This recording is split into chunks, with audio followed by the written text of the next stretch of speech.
Assalamualaikum warahmatullahi wabarakatuh. Perkenalkan, nama saya Nur Jannah, NIM 19651012. Di sini saya akan mempresentasikan hasil kerja saya yang bertopik hubungan analisis biaya, volume, dan laba. Baik, di sini saya akan menjelaskan pengertian dari analisis biaya, volume, dan laba. Merupakan salah satu alat bantu untuk perencanaan jangka pendek, yang mana analisis ini merupakan analisis terhadap hubungan ketiga elemen penting tersebut, yaitu biaya, volume, dan laba.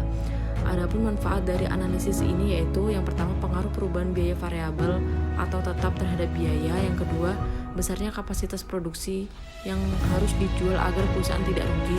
Yang ketiga, tambahan laba akibat tambahan produk yang dijual. Dan yang terakhir, komposisi produk yang harus dijual agar dapat dicapai laba yang maksimal. Selanjutnya yaitu terdapat break-even point. Break-even point ini yaitu suatu titik atau keadaan di mana perusahaan di dalam operasinya tidak memperoleh keuntungan dan tidak menderita kerugian.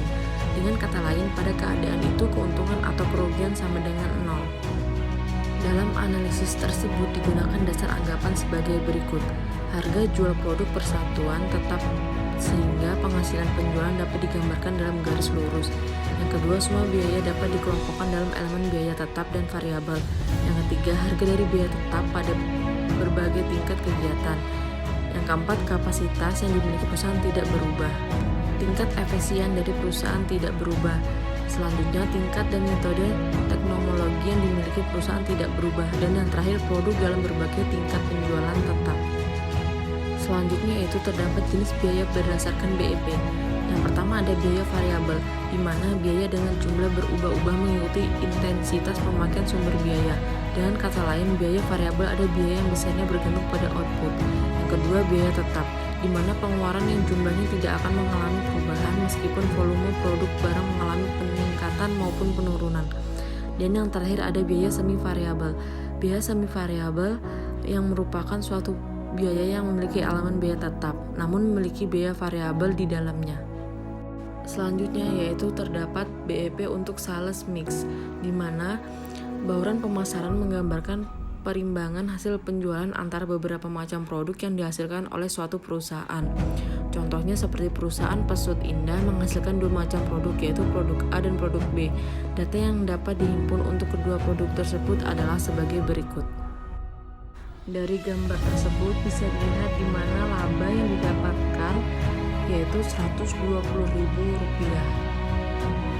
Selanjutnya yaitu dari data tersebut di atas diketahui bahwa sales mix A banding B sama dengan 1:1, yaitu 300.000 banding 300.000. Produk mix A banding D sama dengan 2,5 banding 1, yaitu 10.000 banding 4.000. BEP pada produk A sama dengan 1/2 dikali 360.000 sama dengan 180.000.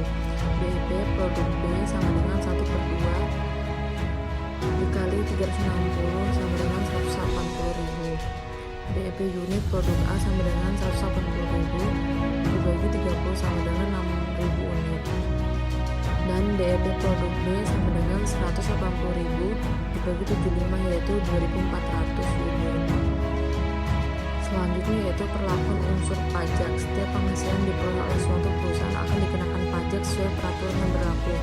Maka dalam hal ini akan berpengaruh dalam perhitungan BEP. Selanjutnya kita bisa melihat contoh, yaitu PT Glamour menghasilkan satu macam produk. Data yang diperiksa untuk tahun 2019 ada sebagai berikut. HP variabel atau unit 150, biaya pemasaran variabel atau unit 18, biaya admin variabel atau unit 12, biaya tetap 14.400.000, harga jual atau unit 300, tarif pajak 25%. Selain itu, perusahaan menginginkan laba bersih sesudah pajak sebesar 900.000, maka tingkat penjualan yang harus dicapai dapat dihitung dengan rumus sebagai berikut.